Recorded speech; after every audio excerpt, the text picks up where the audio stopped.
I would like to first of all welcome Piyush ji, and I'm really thankful to you that at such an odd hour in US you are actually right up, ready to give us all the information and your knowledge and share with us. So welcome to IIT Roorkee. Thank you. Thank you. Old guy, no sleep. It's fine. So, to begin with, we all have gone through your extraordinary achievements, which were briefly captured in the bio which you shared with us. Let's start from the beginning. How exactly did you started your career, and then at what point in time did you move to entrepreneurship and becoming an Okay. active angel investor and all? Okay. First, let me just correct you. There's nothing extraordinary. It's ordinary. All right. So I'm an IIT Kanpur graduate. Right after in double E. In those days, there was no computer science, so I had to end up taking graduate courses in computer science. So I'm really a computer science guy, but my degree says electrical engineering. I came to the US for grad school. After grad school, I started working, and I had no entrepreneurial bone in my body. So I worked at large companies. 15 years I worked at large companies. 3 years at Schlumberger, 10 years at IBM, and then 2 years at Informix. Now you might ask, what's the relationship? Well, I did a master's here in the US, and in those days, IBM had a policy of not doing immigration for master's students. They do immigration only for PhDs. So I went to Schlumberger, got my immigration, and then I joined. So the offer was there from IBM even when I graduated. But then after 3 years, I joined IBM at research in Yorktown Heights.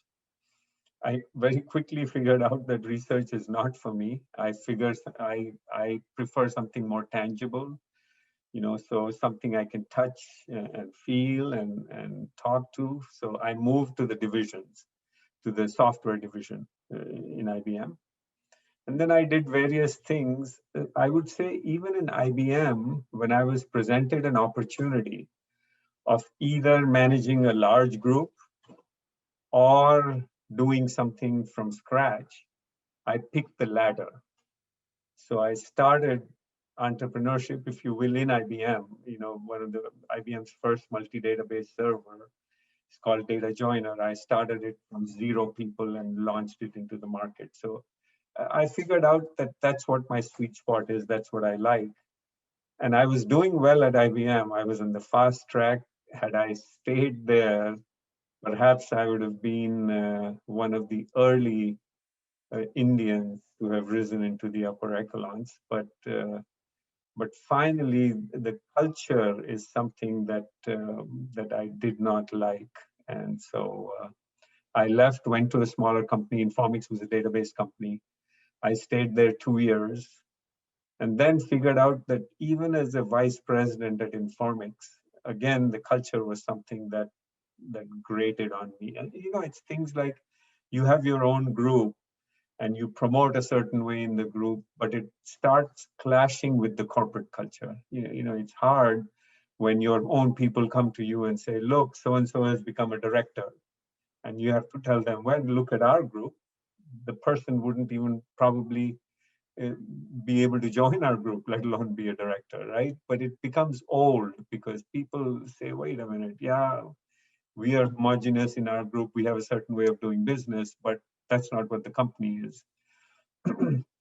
So after 2 years with Informix, I left and I figured out that really it's not enough for me to be close to the flame. I need to be the flame. So that's what in 1999, I started my first gig. It was called Liquid Price, which was a consumer play. And that got exited in 2003. And then in 2004, I joined another one, which was called Xeros. So the first Liquid Price was a consumer play. And I got into trouble with it. So we made it into an enterprise software play. The Ariba, I think it's called Ariba Exchange, maybe product still is basically our product, is what they acquired from us. And then Xeros was an enterprise software play, and that was exited in 2009 into IBM. So it was a going back to IBM for me. I had worked there 10 years, and I worked 4 years at IBM. And then actually, I have a terrible back. So the bad back forced me to actually quit. And since then, I do advise. I help some venture guys and the rest. But that's my journey. That's a quite interesting journey. I mean, you would humbly put it as not very extraordinary, but I see it's a roller coaster kind of a ride from IBM to various other companies. You define yourself as a technology executive. What exactly a technology executive means? Well, executive means if you asked me to write a line of code, I couldn't do it if my life depended on it, right? So I'm not technical anymore. In fact, at the beginning, you saw as I was fooling around, even with, even with Zoom, I had to call my wife, who's a PhD in computer science, who's my tech support, to come and help me, right? So I am, I went into management early in my life. And I'm fortunate that I found things, so I didn't like research. I went to business school. I thought it was a waste of time. And I'm sure some of the people in this audience will probably want to ask, what about an MBA? We can discuss that at some point in time, my views about that. But I found something I liked. What I liked was the people aspect of technology. So technology means, yeah, I mean, if you ask me to sell shoes, I'm probably not good at it. That's not what I would do. Technology in the sense that I understand technology. I can relate to technology. I can talk with, and as a CEO, so halfway through my career, I started managing companies. I became the guy running companies. It's very important for a CEO of a technology company, I believe, by the way, which is not the norm. There are enough sales guys running technology companies who don't understand technology. But I believe as a CEO of a technology company, you need to understand technology so you can speak and guide the programmers, or you can speak with customers, or you can speak with venture guys or your shareholders. You should be able to talk to all of them effectively. So that's what I said. And I should probably say ex-technology executive, because now you couldn't get me to go back into the saddle. It's in the past. So I have like almost 20 questions which I already received in advance from people, and it shows that there is a lot of inquisitive young minds out there who have varied kind of queries. But before we go on to that part of this particular interaction, I would just like to understand from you how it has been different to work for a big firm like IBM, or and then switch over to a small team of a startup, or something which you build from the scratch. Obviously, there is pros and pros. I mean, cons, learnings, Yes. a safety net, and all those things. How would Yes. you define that differences between these two kind of structures? Yeah. So one thing I will say to all the young guys who are watching, everybody wants to know what the formula for success is. Say, hey, what did you do? How did you succeed? How did you succeed? However modest or great the success is. And the one thing I'll tell the folks is, success is hard to replicate. Yes, it's good to see what other people did. And I'm digressing a little. I'll come back to your question in a second. Yes, it's good to see and understand, but what worked for one may not work for you. What's more important, I feel, is to figure out what challenges somebody faced, what their failures were, and how to avoid those failures the next time around, because those are actually widely applicable. So if I failed on something, it's likely that another entrepreneur will face the same thing and they can learn from my experience. Whereas what I succeeded in may or may not success. I don't care who it is and how successful they've been.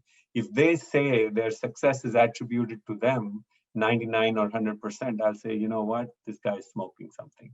because you can do a whole bunch of things. And after that, there's a set of things which are not in your hands which come into play. The timing may not be right. All kinds of things, you might be early, you might be late. So luck plays a huge role in this.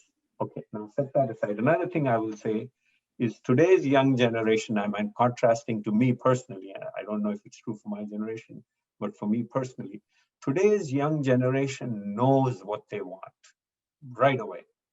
It wasn't true with me. If I were to redo my life, I would go into medicine. I would be a doctor. And I figured that out much too late in life.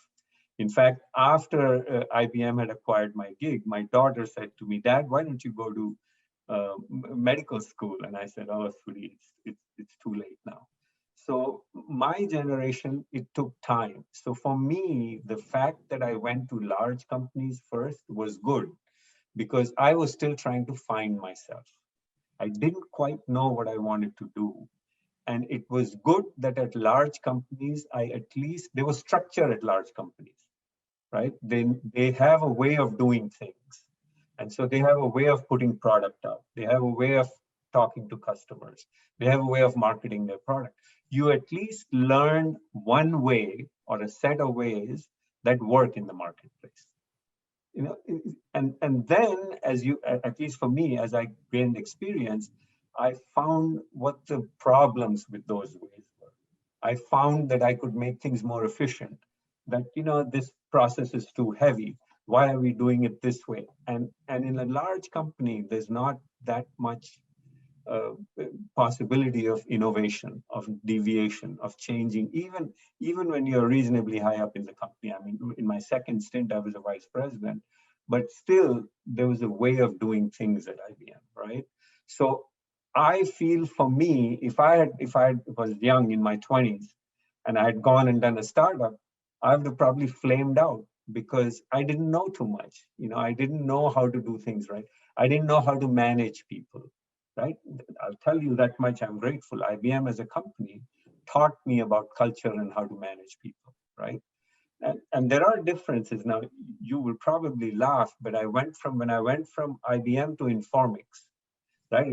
It was a $90 billion company to less than $1 billion company, but it was still a huge company. For the first 15 days, I held my neck in my hand, forehead in my hand, and said, "Oh my God, where have I come?"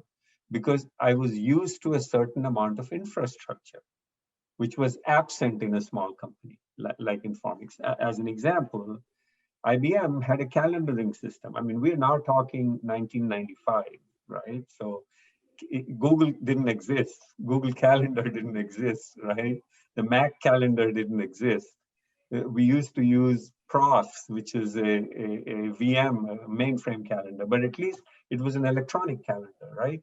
I went from there to Informix, and my assistant, all the assistants in the company used to use pencil and paper, right? There was a diary that they erased and put down meetings in and so on. And I was like, where have I come? Right? And from there, I went to a real startup, right? I started it from 0 people. And there are trade-offs. The trade-offs are, as you said, you don't have to worry where your salary is coming from at a large company, right? You're relatively insulated in that sense. But but your influence is limited as well, right? It's good and bad. The decisions you make are not decisions that will make or break the company. But in a startup, necessarily the decisions are such that you can make or break the company.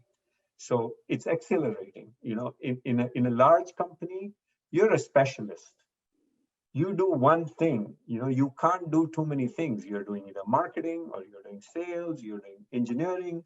In a small company, by necessity, you have to wear multiple hats, right? They used to say CEO. And I say, you know what that stands for? It stands for Chief Everything Officer, right? Whatever nobody does, you end up doing, right? If you have to go buy monitors from the store because your guys need it, you go take your van, load them, bring them on, right? So it's two very different things. And I will tell you, I've done both. I think once you do the startup, in some ways, you are better equipped to deal with a large company. Because, once you have faced, oh my God, where am I going to make my next payroll from? Once you have faced that kind of stress, the political stress in a large company doesn't phase you. It's okay. I mean, oh, you want the credit, take it. It's fine. There are bigger things in life. But at the same time, in that sense, you're better able to negotiate a large company. But in the other sense, once you have tasted a startup, it's like a tiger that has been raised in captivity, and once you feed it blood, it can't go back to the other diet. So once you've tasted a startup, it's very hard for you to if you have to put food on the table, that's okay, you'll go do whatever. But short of that, it's very hard for you to go to a large company again. It's really interesting to hear this last comment from you. I mean, once you have tasted blood, then possibly it is not easy for anybody to go back to the same rigmarole of a big company. Correct. Before I come to the next question, maybe I would also request the audience, if they have some questions in mind, kindly raise your hand. There is an option given in the Zoom functionality itself. You can simply raise your hand, and then we will invite you to ask the question directly from Piyush. But in the meanwhile, before It's somebody just Piyush, please. I'm just Piyush. Okay, okay. I'm struggling to still come to terms with the IIT Kanpur norms, but yeah, Piyush. Okay.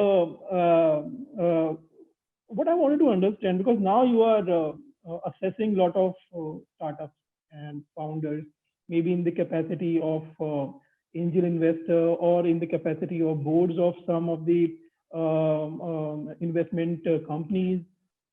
How do you assess that this particular founder, I'm not talking about the idea, a founder can be a winning founder? What differentiates between a not so good and extremely excellent founders? What are those traits? First thing I will tell you is I'm not an angel investor. I don't want anybody from your audience to be pinging me later saying, hey, here's my gig. Can you please? I never made the kind of money to do angel investing. I did make the kind of money to say, I'm not going to take crap from anybody and to quit work when my back, I retired basically when I was 55 years old, 56 years old, it's been 7 years since I'm retired. So I'm not an angel investor. Now let's get to what it is that you're looking for in a founder and or in a team, right? And of course, you look for uh, as a team, you look for, is the team balanced and built out, right? So is there, depending on the idea, what the team needs, is there a strong enough person who can build the product? Is there a strong enough person who can take this to market? What's the sales guy look like? Does the CEO command the respect of these people? What are the communication skills of the CEO? Is there passion in the team? See, I'll tell you, startups are very, very hard, right? Startups, other than the first time I climbed Kilimanjaro, I've done it twice. The first time I climbed Kilimanjaro was harder. I almost died that time. But if we leave that aside, startup is the hardest thing you will do in your life, right? Because everything stops with you, right? There's nobody to bail you out. Startups are very, very hard. So it's very important that you be passionate about what it is you're trying to do. And what you're trying to do could be your idea or could be an adopted idea, right? I've done both. My first gig was my idea. Actually, my wife said something and that triggered something with me. And I said, oh my God, that's a huge idea. And it was mine. The second one I joined, I adopted it. Yet, it was like my own baby, right? And as a CEO, I feel that the CEO should be able to articulate the value proposition of that product better than even the founder, better than anybody else, right? So passion and the ability to convey the passion is extremely, extremely important, right? The ability, yeah, you have to. I mean, a lot of times it's said, "Oh, what are your strengths and weaknesses?"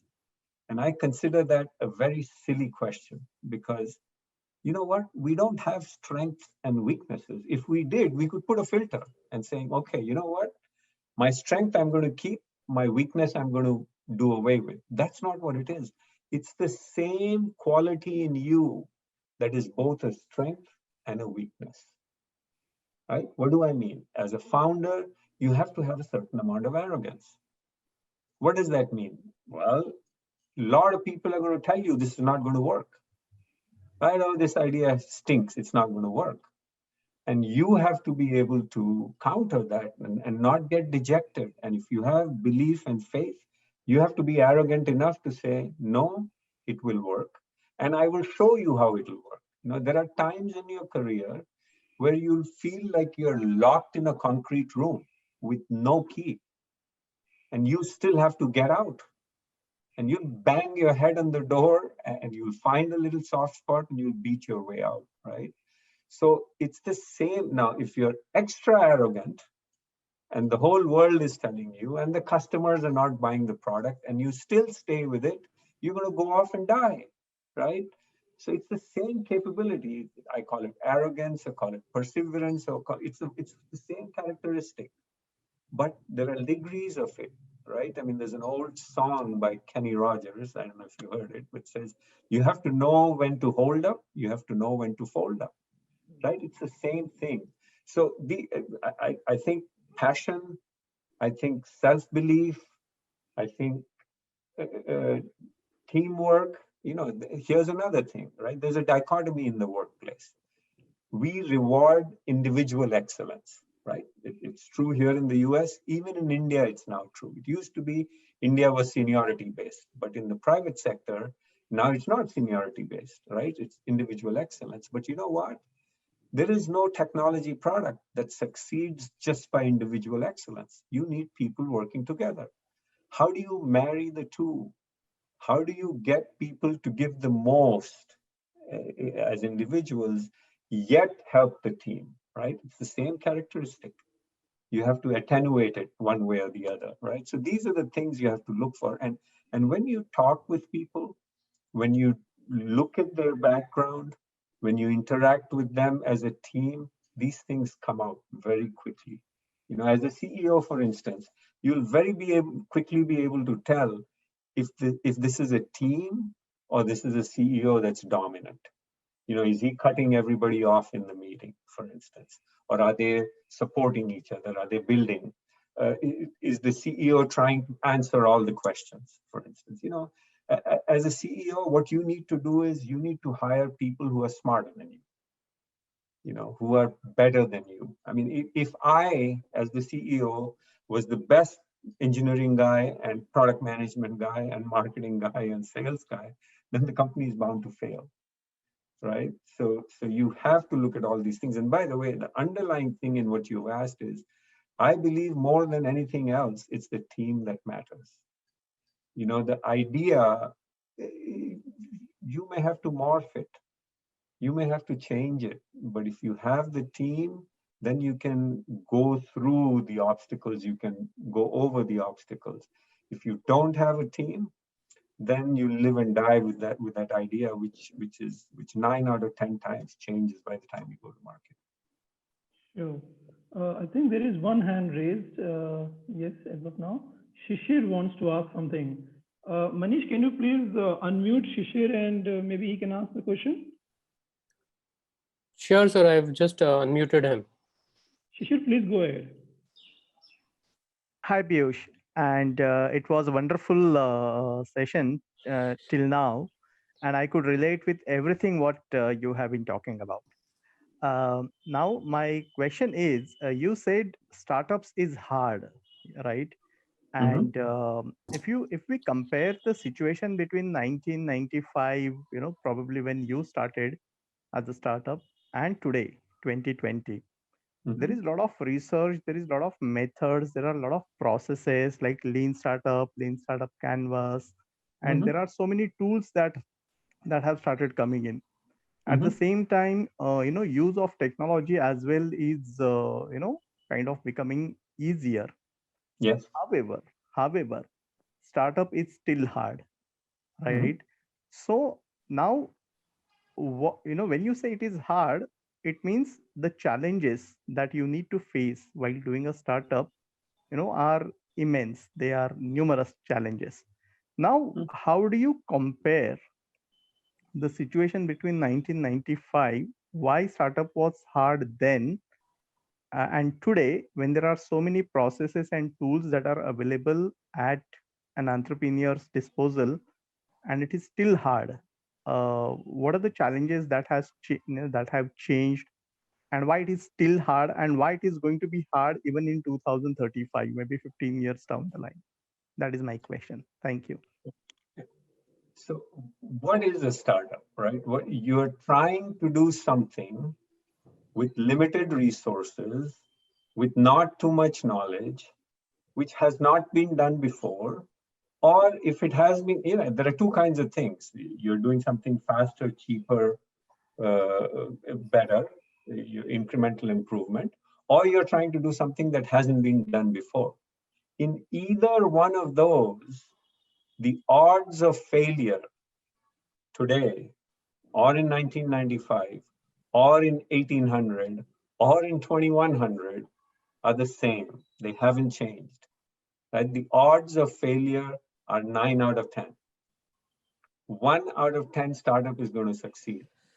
So the fact that the technology has advanced, the fact that you have tools, that just tells you that there are things that you had to do before you don't have to do today.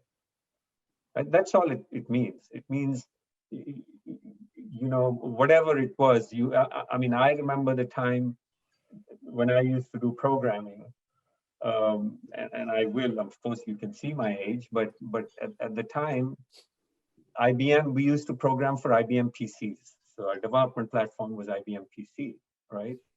And I remember from the PC, we went to the IBM PC XT, and then we went to the IBM PC AT. And guess what? In all three of them, one was much faster than the other one. But still, and I still remember, we used to submit a compilation job and go play a game of table tennis, right? And guess what happened? As technology got faster, as we got to the AT, we became a little more reliant on the technology. And we dropped our guard, lowered our guard a little bit. We'd have more compile errors, this, that. Productivity didn't actually change much. So, but fine. I mean, even if it does change, it just means that the tools and technologies you have improved, but your odds of success have not. Is this product going to come out on time? Because if you had a cycle of 12 months before to deliver the product, all this stuff has now made it a cycle of 3 months, let's say. But you still don't know whether you'll be able to do it in 3 months, right? So there have been improvements, but the basic things which determine whether your product is going to be successful or not has not changed. Nobody is working 3 hours a day and taking 21 hours off. How come that's not happening? Right? Because it's a competitive environment. If you are not going to spend the time, someone else is going to spend the time and they're going to make it to the market. So startups are hard because they take a lot of effort. The effort hasn't changed. The amount of effort you have to put in hasn't changed. Startups are hard because you work with limited resources, hasn't changed. Even if you raise a ton of money, doesn't matter. The fact is you will always be resource constrained. Startups are hard because go to market is hard. Startups are hard because you don't know if customers will accept you, if they'll pay what you want, if you can get profitable, so on and so forth. None of that changes, right? And it won't change. That's the definition of a startup. No matter how much technology evolves, no matter how much You can apply AI, this, that, doesn't matter, because someone else will put in the effort if you don't to succeed. And therefore you have to put in the effort, and it makes it hard. And it's hard not just for you, by the way, it's hard for the family. When I was going to do a startup, I was my first one, I was in my 40s, early 40s. I had 2 children. We sat down as a family and I said, look, I'm going to leave my comfortable life, well-paying life, and do a startup, and it'll affect us all, because I might be short at home. I may not have the time. I may not have the time to go to my son's game or my daughter's game. And, as a family, we said, should I be doing this? Or does somebody veto it? It's a family. Everybody has veto power. And the family said, no, yeah. My wife said, you want to do it? Do it. We're supportive. And the kids said, Dad, go do it. It's fine. So startups are hard. They always will be. But they're accelerating. That's why we do it. Great. So Thank you, Piyush. I think now there is another guy, Shubham Bhosle. Maybe we can unmute him and then he can ask his question.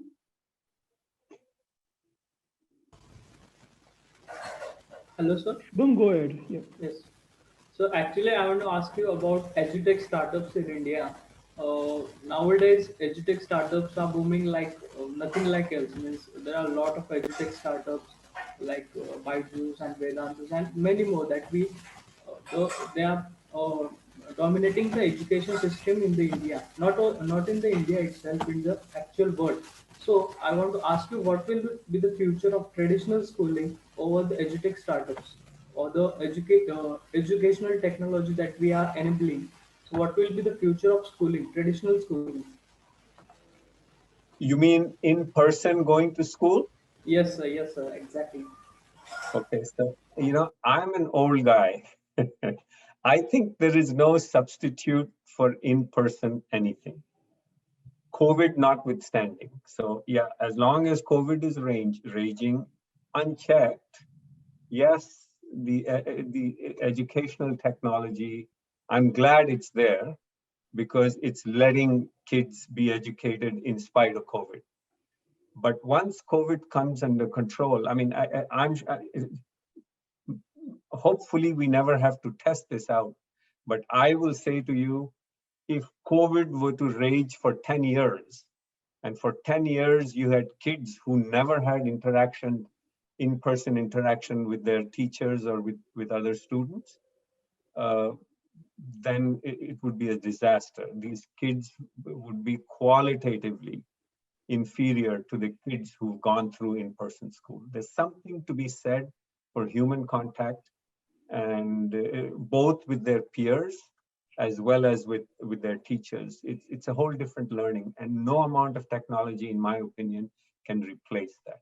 Having said that, I think technology can assist in-person education, and it is, right? I mean, you remember the days when, I don't know how it is in India, but you used to carry a huge bag with all these books on your back, textbook, right? Little kids, 8-year-old kid is doubling over. Well, now with technology, they don't have to do that, right? So that's great. But that doesn't mean they will not or should not go to school. So I believe there's no substitute for human interaction in education or in the workplace, by the way, right? So I think there is, people learn from their peers, and there's no substitute for it. Great. Piyush, my question to you, I think till the time we wait for some another hand raise, there is one question which I was more interested to know from you, and maybe again I would like to take you back into maybe 2 decades into your life. And when you raised your first investment, that is first external investment, how did you approach this thing? How many investors did you have to reach to basically raise your first money from someone who was not known to you, or maybe someone outside the family? And how difficult was it? What was the emotions going on with you? Could you please explain to us? Good question. So first of all, I never raised angel money. All the financing I raised was venture financing, right? So venture financing and debt financing, that's what I did. So the first round I raised for liquid price, which by the way, just so I can describe what liquid price was, this was in 1999 that I raised it. The internet had just come on. You know, there was a euphoria about the web, and liquid price was a reverse auctioning of branded consumer goods. Right. So the remark my wife made once was, you know, there was some advertisement going on the radio, you know, it was a car or something we were in the market for. And she said, why do I have to run around from dealer to dealer to check the car deals? Or why do I have to go to multiple stores or call multiple stores to find out what the prices are? With the web, you know, why can't these come to me? And big light bulb went off for me. I said, wait a minute. See, the web, prior to the web, we did not have a medium like the web. You know, so here's what I mean. The mediums of communication we had, for instance, you can do one-to-many in person, right? You give a lecture. Or radio was one-to-many, right? Because one person is speaking and everybody is listening. Television was one-to-many, right? There was phone was one-to-one.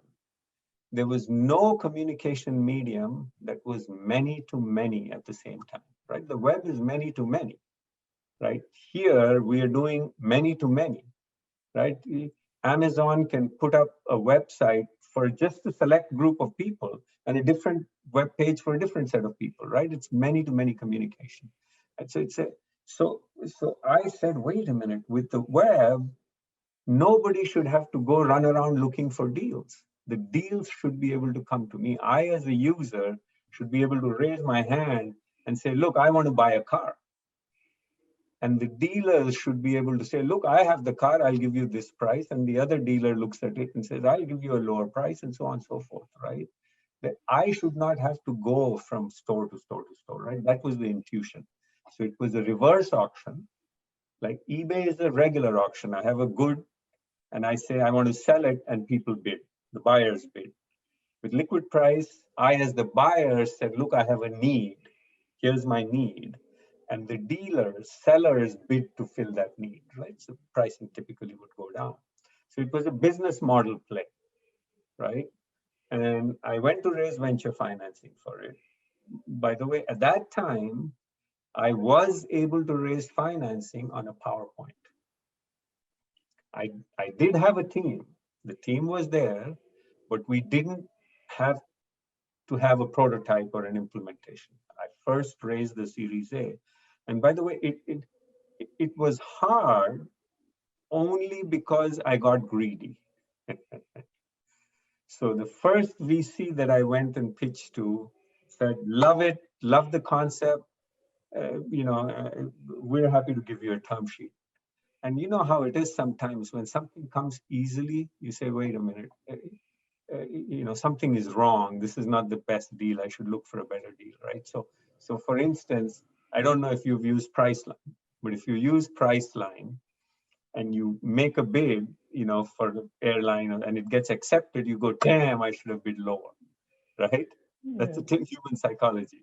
So in this case, the first VC raised their hand and I kind of delayed them because I wanted to go bigger, go to other VCs. By the way, I still have, I was stupid, young and stupid. Well, not so young, but stupid. I went to some of the leading VCs and I said, look, I'm not going to talk to you about my invention unless you sign an NDA.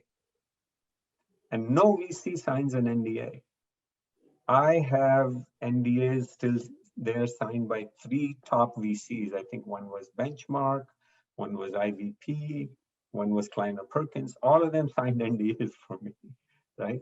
But the fact is, I got into trouble because I was trying to, get the top VC, and then eventually I had to scramble. The value proposition was a very strong one, but it took me a good 3-4 months to close the financing.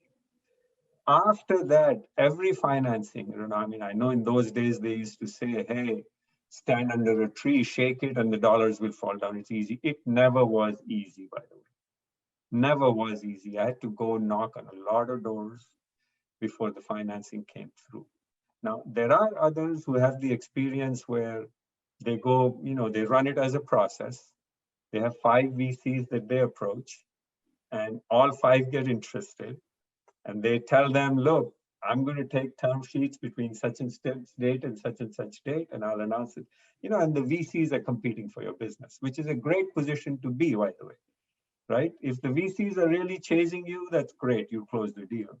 But that was not my experience. And by the way, for subsequent rounds, when I went for Series B and so on and so forth, and that's where the team is so very important. I would be on the road trying to raise money anywhere from 3 to 6 months.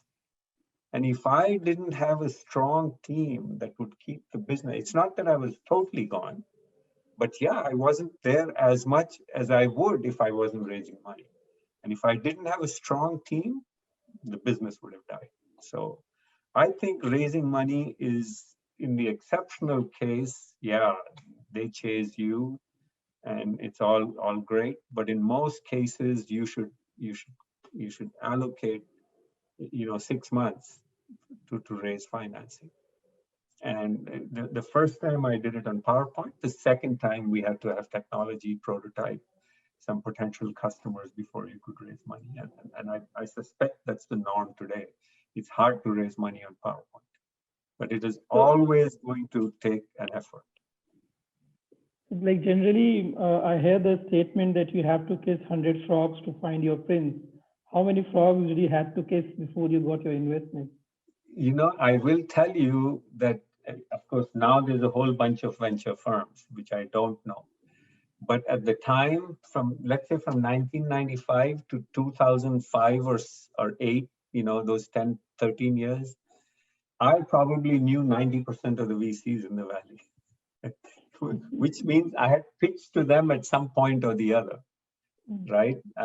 How many invested in me? Maybe 5 or 6 in all.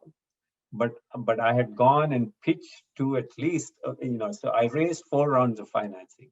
A and B for liquid price, and A and B for Xeros, right? 4 rounds of financing.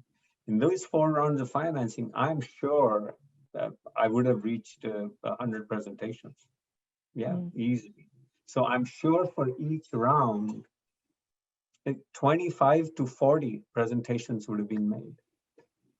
And that too, when you are like pretty mature, you were in your early or late 40s. Now, when we have the founders, they are pretty young. I mean, yes. Right straight out from the college. So maybe, do you think that would increase the number of attempts or efforts? The VCs are young too. the young VCs, and that used to be a challenge. I won't take names, but I'll tell you, when we were doing liquid price, Series A, we came out of a VC meeting, young guy, hasn't ever run a business, and started telling us how to, how we should do this. And there were 3 founders, 3 of us. We came back in the parking lot and we looked at each other and we said, look, if this is the only VC that gives us a term sheet, will we take it? Right? This is the question. And all 3 of us said, no, we will not take money from this VC, right? So you haven't asked this question, but I will ask and answer this because I think it's an important one. You've asked saying, look, how was it to raise money? How many do you have to go to, so on? The basic question is, should you raise money, right? That's the question you should always be asking. Because see, money raising comes with pluses and minuses, right? What are the minuses? Look, VCs are human beings, right? And all human beings have a desire to feel important, to feel, maybe important is that I'm giving too negative a connotation. All human beings have a desire to add value, right? We all do. What am I doing? Why am I doing this, right? Because I feel that I have something of value to impart to your audience, right? All VCs are human beings. All human beings have a desire to add value. That means every VC will have a desire to add value. Now, you might get lucky, and the value they add is valuable value, right? But I will tell you that it's equally likely that the value they add impedes your progress, right? That's what happened to me with liquid price, right? I still feel, by the way, liquid price wasn't successful in the conventional sense, right? We ended up in those days, the other names that we would compete with different value propositions, eBay.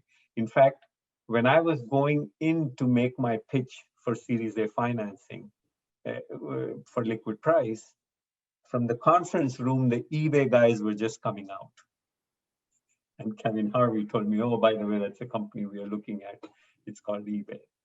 So Priceline was there at the same time. There was a company called Nextag that was there at the same time. Liquid Price, we were there at the same time. Even today, if I look at it, our value prop was the strongest, right? Without a doubt, it was the strongest. And if had we been successful, there would have been a whole different way of doing business, right? Because even today, you run around looking for deals, right? You do that. You'll go check a price. Those were sensitive to those kinds of things. I mean, there are some to whom,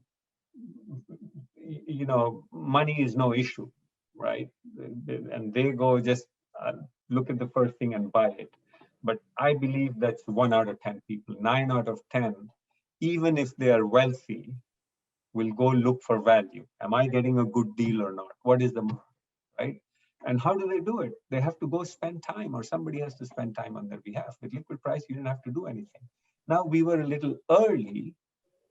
In what way? We were early in the sense that the dealer still had to spend time, right? Because they had to look at others and say, I'll give you this, but which they do today as well, right? They still spend that time, but at least the buyer didn't. So we took some competitive friction away from the market.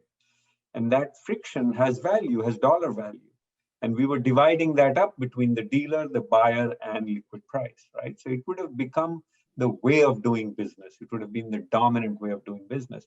We were a little early in that the value, the business model wasn't fully figured out, right? And we scaled the damn thing, spent our money.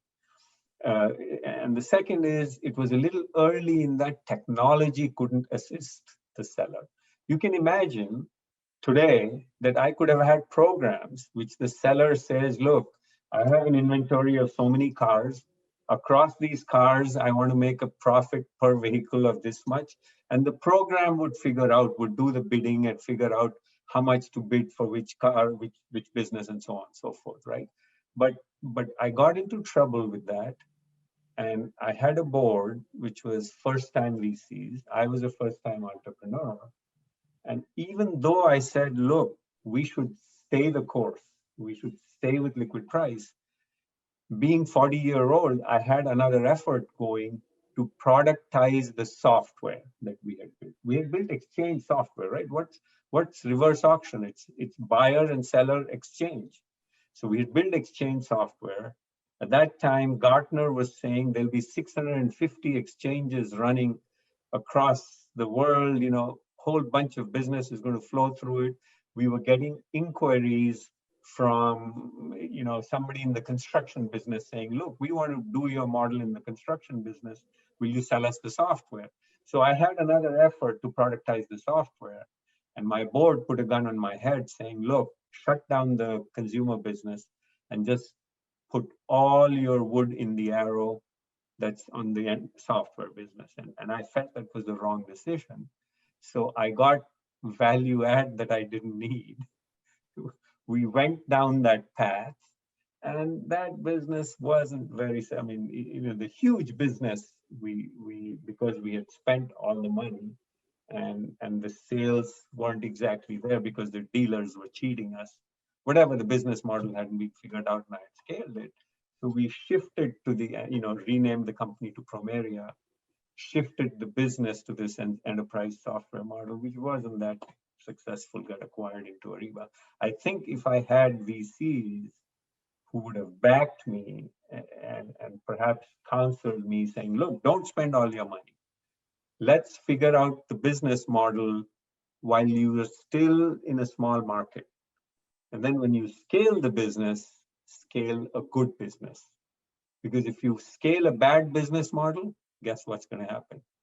You're going to die, right? So that's my point. I think where I am today, if you're very young and inexperienced, and if you need the training wheels that almost any VC can provide, then you know what? Raise money and it'll be beneficial for you because the VCs will provide you some guidance and structure and so on and so forth. But if you pretty much know your business and you could get there without too much guidance and interference, then figure out a way of doing it without raising the money, I would say. If you get your customers to finance it, get some partners to prepay you on something. If you can, and when you raise money, raise it because you know exactly, everything is worked out. And I think everything is worked out, and you really need to crank the sales model, right? You need to hire a bunch of sales guys. You figured out how the selling is done, the value prop, everything is done. You just need to apply more resource, then go raise money. But again, if you can't do this, without raising money, you got to raise money. And then do your due diligence to make sure that the value, in addition to the money you're going to be getting, is going to be value that is valuable to you. Sure. So, Piyush, I have a couple of questions regarding B2B startups and how they should be approaching their journey. But before that, I think I'll invite one of the audience. He has raised one question. Shamik Sen, would you like to ask your question, Shamik, now? Maybe Manish can unmute you.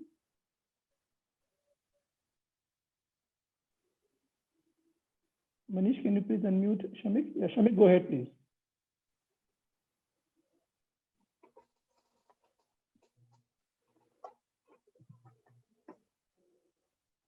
Shamik, can you hear me?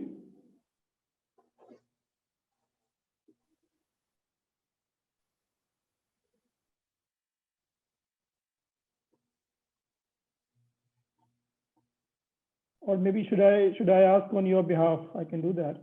I thought probably you would like to interact directly with Piyush. Maybe I think if he's taking time, I can simply narrate what exactly he was trying to ask. So he is a PhD candidate and from IIT Roorkee in your stream itself, electrical engineering.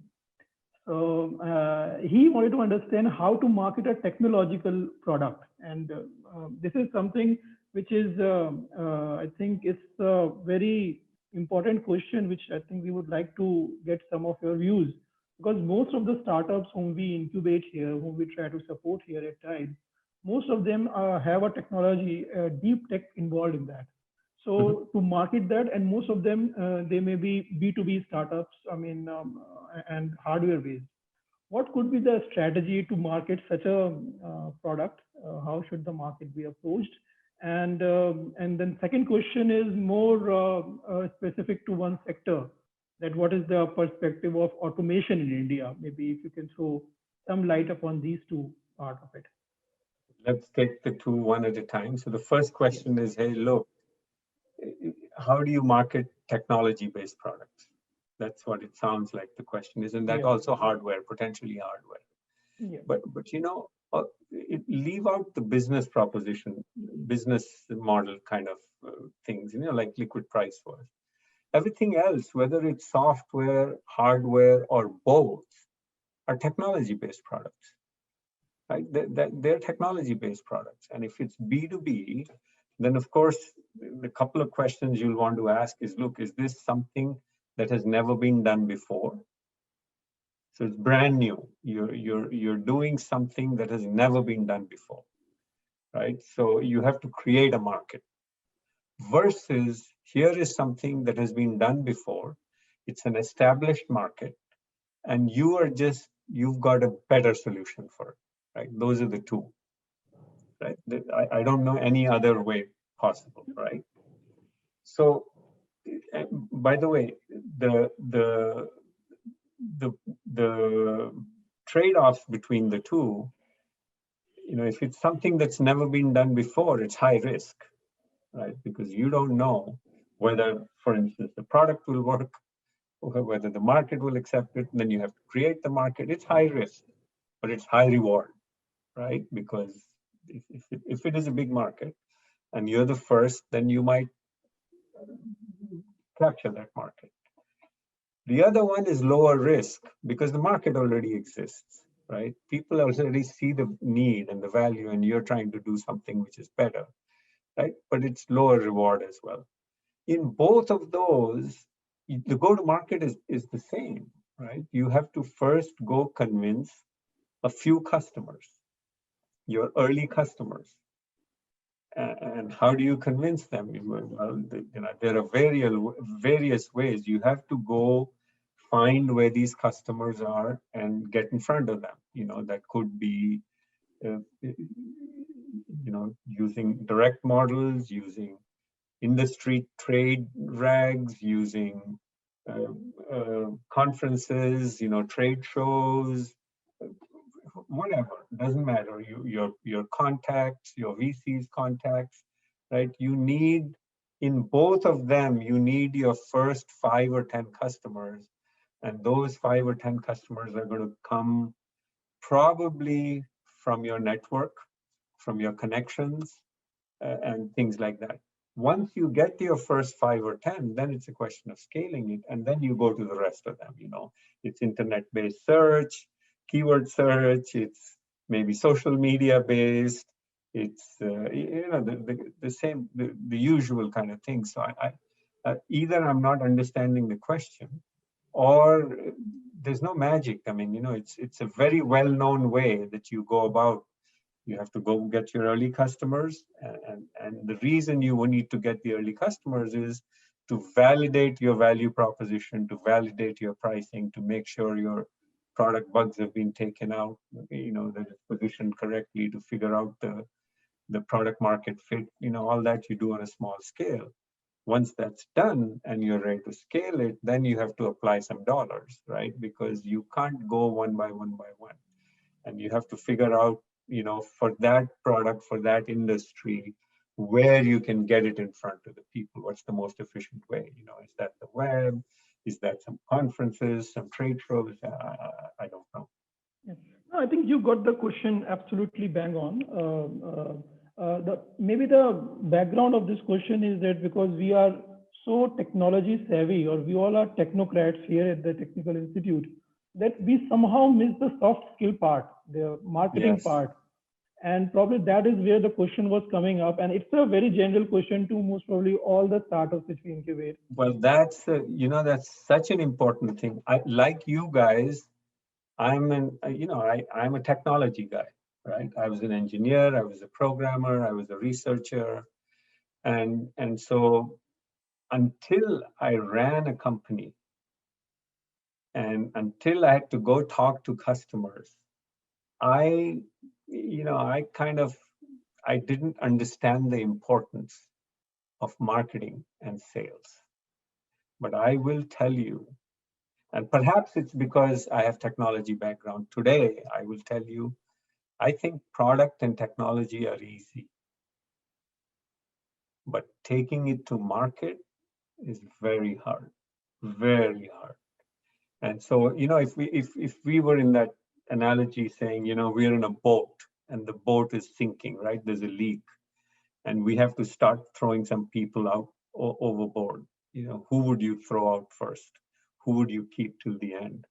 I'll tell you, my sales guy and my marketing guy would stay on till the end for me, right? Because they are worth their weight in gold, right? Because it doesn't matter. You may have built the best product. You may have built the best product, but if you can't articulate the value and communicate it to a customer, and then you cannot actually get them to write a check, it's worthless, right?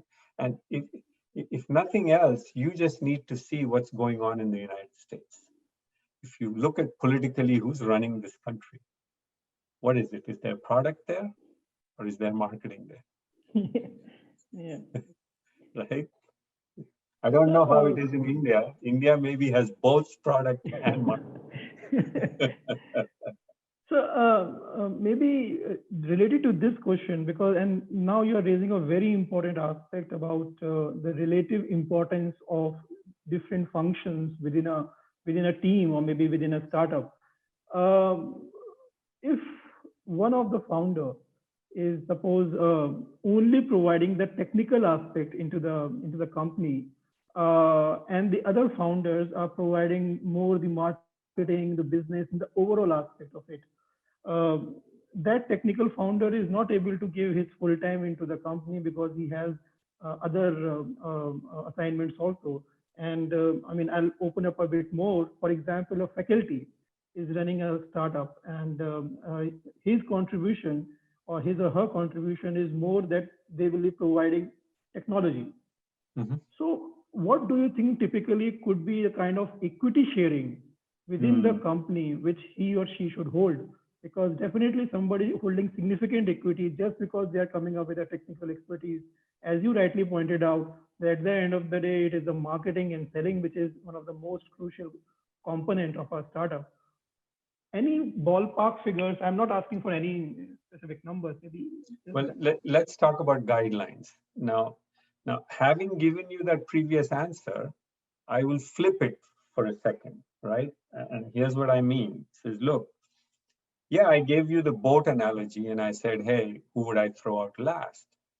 But the flip side of it is, if you ask me, look, I want to remove your left eye or your right eye, which one would you like to be removed? Or I'm going to take off a ear. All the functions are important. So it's very important to take away from what I'm saying that, oh, it's not that engineering is not important. I'm not saying that at all, because guess what? If you don't have product at all, no matter how good a sales or marketing guy you are, you won't build a sustainable enterprise, right? So you need them all. Please don't take away from what I'm saying. Go shoot the engineering guys, right? Not at all. You need them all. Now the question is relative value and equity. And I'll tell you, so let me just give you, and I'll draw on my own experience, right? When I did my first gig, there were 3 founders, including me. I was the CEO, and it was my idea. Yet, I gave equal founder equity to all 3 founders, right? I said, hey, look, I was an idealist. There was a culture I was trying to create. And so I said, I'm going to do equal. And by the way, today I will say, in hindsight, that was a mistake, because it got misinterpreted to mean that we are all equal. And we are not all equal, right? I mean, the CEO's role is the CEO's role. When there are, when you can't reach, when there are disagreements, yes, the CEO will break the tie at some point in time. What the CEO says goes. It can't be a committee discussion all the time, right? So equal equity was the wrong thing for me to do. Now let's come here. I think if everybody is full-time, that's a different discussion. If there is a part-time faculty who basically has come up with the idea, whose students developed it and he's giving it away, and if that faculty member ends up with the major chunk of the equity or the largest chunk of the equity, I think that's wrong. That should not be the case. Unless the faculty member, and Roorkee allows it, like Stanford does it, for instance, unless the faculty member is going to go out with the idea to the company and work full-time in the company with the rest of them, right? Then it's okay. Then, if it's a technology founder, if it was their idea, they're getting the initial product built, then they end up with the largest chunk of the equity. That is fine. There's nothing wrong with that. That should be the case. And founders typically have more equity than professional hires later on, right?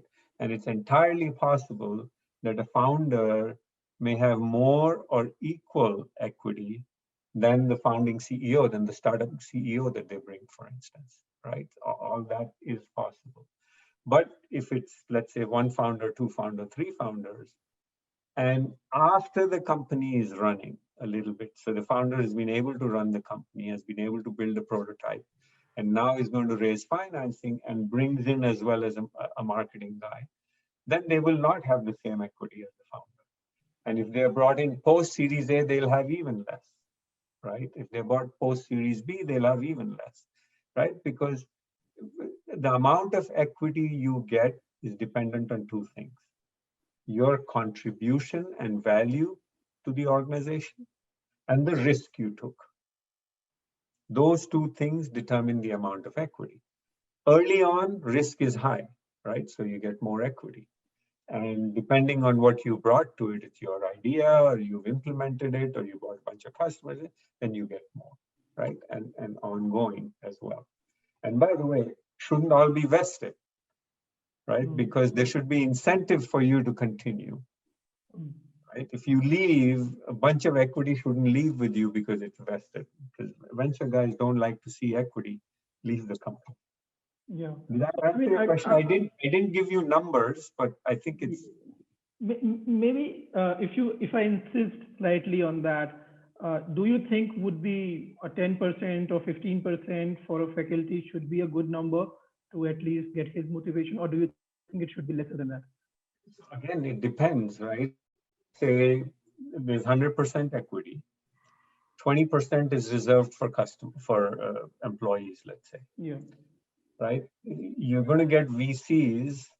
So if you're going to get VCs, maybe 20 to 40% will go to VCs, right? Depending on how many VCs you have. No VC likes to have less than 20%, right? So sometimes people ask me, how much money should I raise?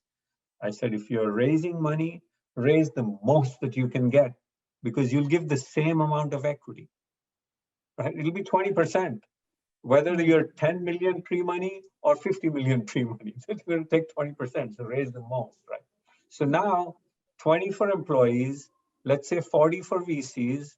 So you have how much left? You have 40% left. 15% for a faculty. I don't think there's going to be much left for other executives and founders and so on and so forth. But if this is right at the very beginning, you're not, and everybody is going to dilute. Let me just make it up, right? You haven't kept anything for employees, nothing for VCs, 100%. So the faculty is going to get 10 or 15, and there are 2 or 3 other founders, and they're going to get 30% each, let's say. And that might be okay. And then everybody dilutes, right? Yeah. But yeah, it shouldn't be that the other founders have 15% each, as does the faculty. I think that doesn't make sense. That's a good, interesting guidelines and the figure which you have given. I think that should be very helpful. We have another person, Jose Manish. Could you please unmute him? Jose wants to ask one question.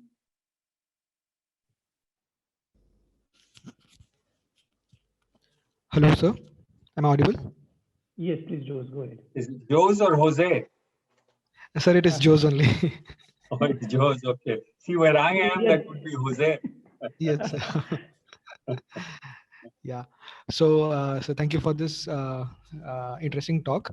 Sir, could you please give an insight on how much time should a startup take for testing and performance evaluation before floating the product in the market? In terms of percentage of the total product development time from scratch to the final product, basically in case of a technical hardware oriented product. Yeah. Because I think there should be a specific percentage. I think through your experience you would have understood like how much time should the startup devote to keep on like checking the performance, because at the end like customer will be evaluating the product in terms of how much does it last and how robust it is. Yeah. So, let me preface it with it depends. And let me tell you, just 1 second. Tell you mind.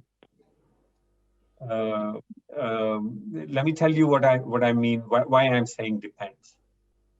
So it depends what the market need is.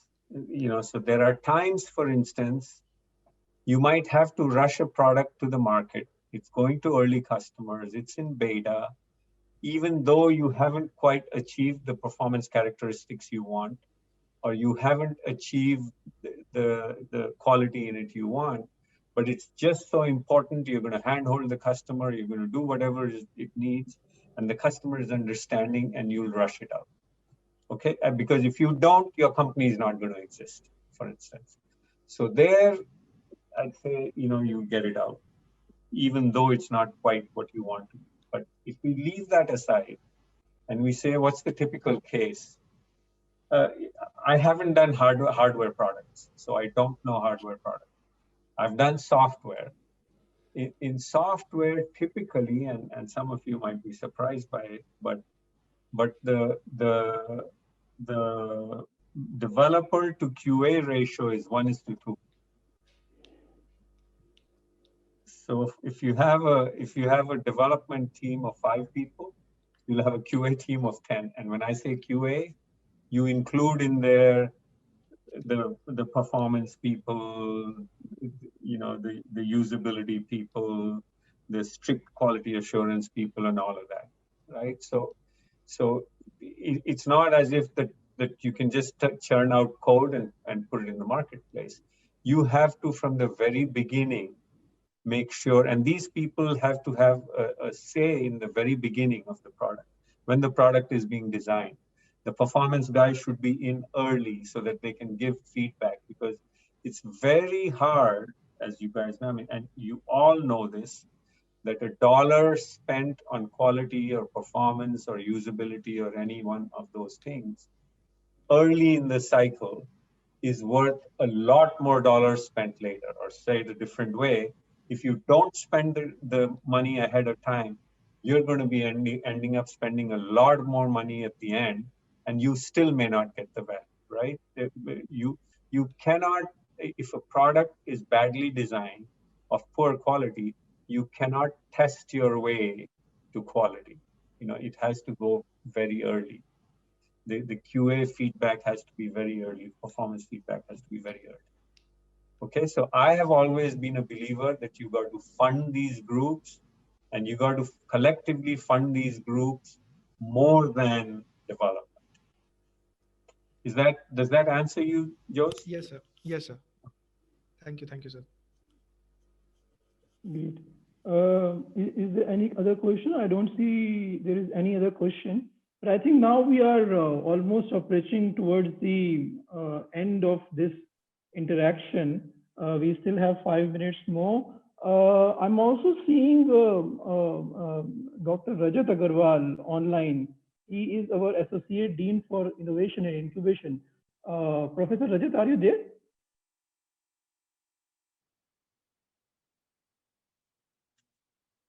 If you are there, maybe if you want to ask something, or maybe you can also have a couple of words.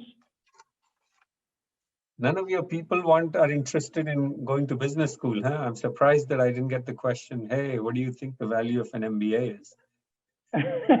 There are actually almost 20 questions, and people are more interested to know about, and I was actually trying to come up to that. They're more interested about whether is this the right time to do startup right after graduation, or maybe, or what exactly are the pitfalls they should be aware about, early failures in the career. Startup, as you said, is not easy. It's very hard. So there are opposing forces, right? There are opposing forces. Here are the positives of doing a startup right after you graduate, right? Early. And here, I'm assuming what we are talking about here is founding a startup, right? Because if you're working as an engineer, that's a different thing, right? Working at a startup or large, if somebody's interested, we can talk about that separately. But here, where you're taking more of the risk. You're a founder, you're a key stakeholder in the company. The company's success might depend on you, right? So what are the pros? The pros is you're young, you're energetic, you can sleep under the desk if needed, right? You're not married, you don't have kids, you can give your all, you can kill yourself, basically, right? You can give your all. So that's one. Second is this is so early, you can take a lot of risk, right? Risk, it's easy. It doesn't work out, you go to another one. You don't have a mortgage or whatever the equivalent in India is. What do they call it? Those payments, right? Home payments to make. You don't have a whole bunch of liabilities, so you can take risk, right? So those are all the things that say, man, the cost of failure is low. Go ahead and do startups, fail, learn, and so on and so forth. What are the cons, right? The fact is, you don't have too much knowledge.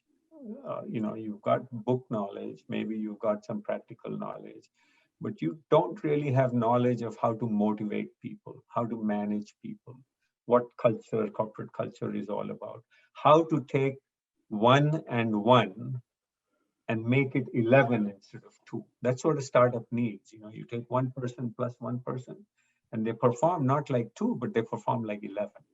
Right? So the questions that are being asked, what's a typical uh, uh, division between development versus sales versus marketing, at which phase of the company? You don't have any experience in those things. So what people learn in a year, you need to learn in a day. That's the kind of learning you have to do. So the chances of failure are higher. Whereas, as I said, I was fortunate that I went and I don't know that you need to work 15 years, right? The only reason I went into entrepreneurship is because I eventually came into California. And you look at the left, somebody is doing a startup. You look at the right, somebody is doing a startup. So you start to wonder, why the hell am I not doing a startup, right? But I think if you work at a large company, you mature a little bit, you figure out what works, what doesn't work. You get how to deal with people, how to inspire people. You figure out what your strengths are. Startup is not for everybody. People management is not for everybody, right? So I think those are the trade-offs. You take a pick. I think Som Saptak wants to ask something. Maybe this is the last question which we can take for this session. Manish, can you unmute Som Saptak and he can ask?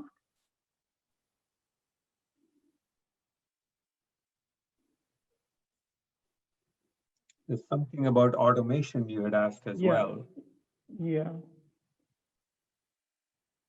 So his question is, if I can read it out for you, it is how automation startup will be effective in Indian scenario, because sometimes it may free up the unskilled labor. So basically, what it's trying to, I got it. Yeah. See, that's a red herring in my opinion, right? Think about it. If that was the attitude that human beings had taken over our history, we would still be in the Stone Age, right? If the approach we had taken was, oh look, we shouldn't invent a wheel, because what's going to happen to all of these people? It's just that's look, automation is going to happen, and as a result of automation, human standards are going to go up. The human race is going to benefit, and that unskilled labor today will get skilled tomorrow as a result of it. Poverty will decrease, diseases will decrease. The progress is inevitable.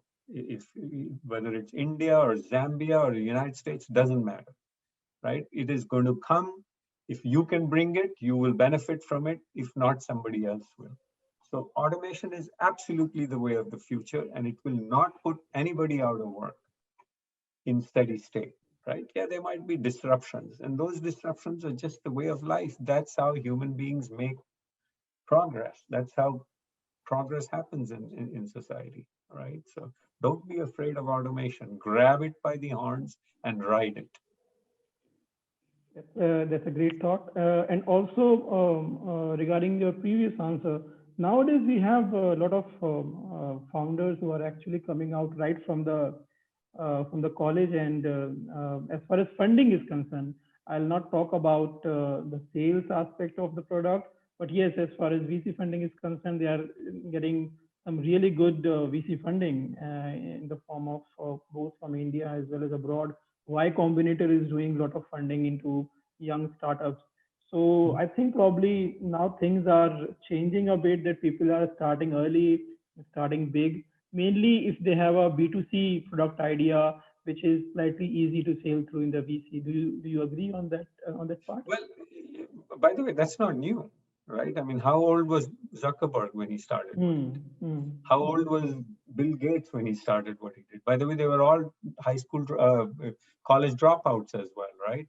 In fact, one of the guys, the PayPal founder or somebody, had started this thing in the middle where he was paying high school kids to not go to college and come work for him. A great deal for him, because he invests in 10 of them. One of them is successful, he makes out. The other poor fools, 9 of them, didn't even go to college, right?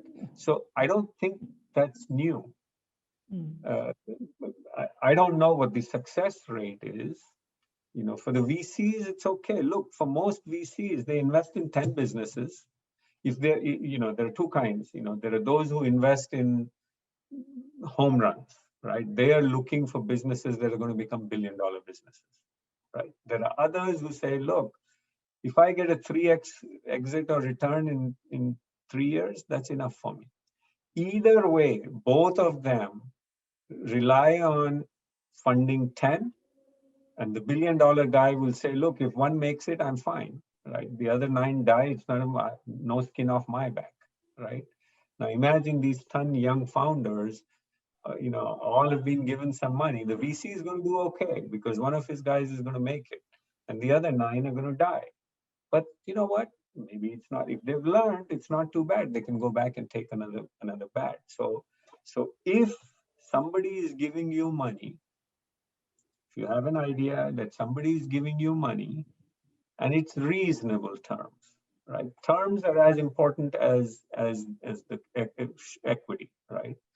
But it's reasonable. They're not taking 90% of the company, and the terms are not onerous. You know, the liquidity preference is reasonable. This, that. I say, go for it. What do you have to lose? If it succeeds, great. If it doesn't, go back again. You would have learned anyway. It's tremendous learning, right? So it's fine. But I don't think anything is different today. That's happened before. The young founders, I was probably the exception. Older founder was probably the exception. No, yeah, I agree, and definitely we have examples from the past also, and also maybe from the time when you graduated from one of the premier institutes in India. So I think with this we are almost on time. I must again thank you for your time. You have shown some real guidance, some practical instructions, and sharing of your thoughts on various topics. It was very useful for us as an incubator, and also for the potential entrepreneurs and founders. To all our startups who are there in the audience, I must share with them that Piyush has also agreed to talk with our startups, maybe for a deeper engagement. So depending upon his time and availability, we can plan something more closed door with the startups. So if the startups are eager, we can facilitate that. And also, Piyush, thank you very much again. And let's be in touch. We would like to have more deeper engagement with you in the near future. No worries. You enjoyed this session. I'm very happy to do this. If I can add value, and the value is not imposing, but it helps you, I'm happy to do any of these anytime. Thanks so much. Thank you very much, and have a good night. See you Thanks. soon, maybe sometime. Take care. Bye-bye. Goodbye.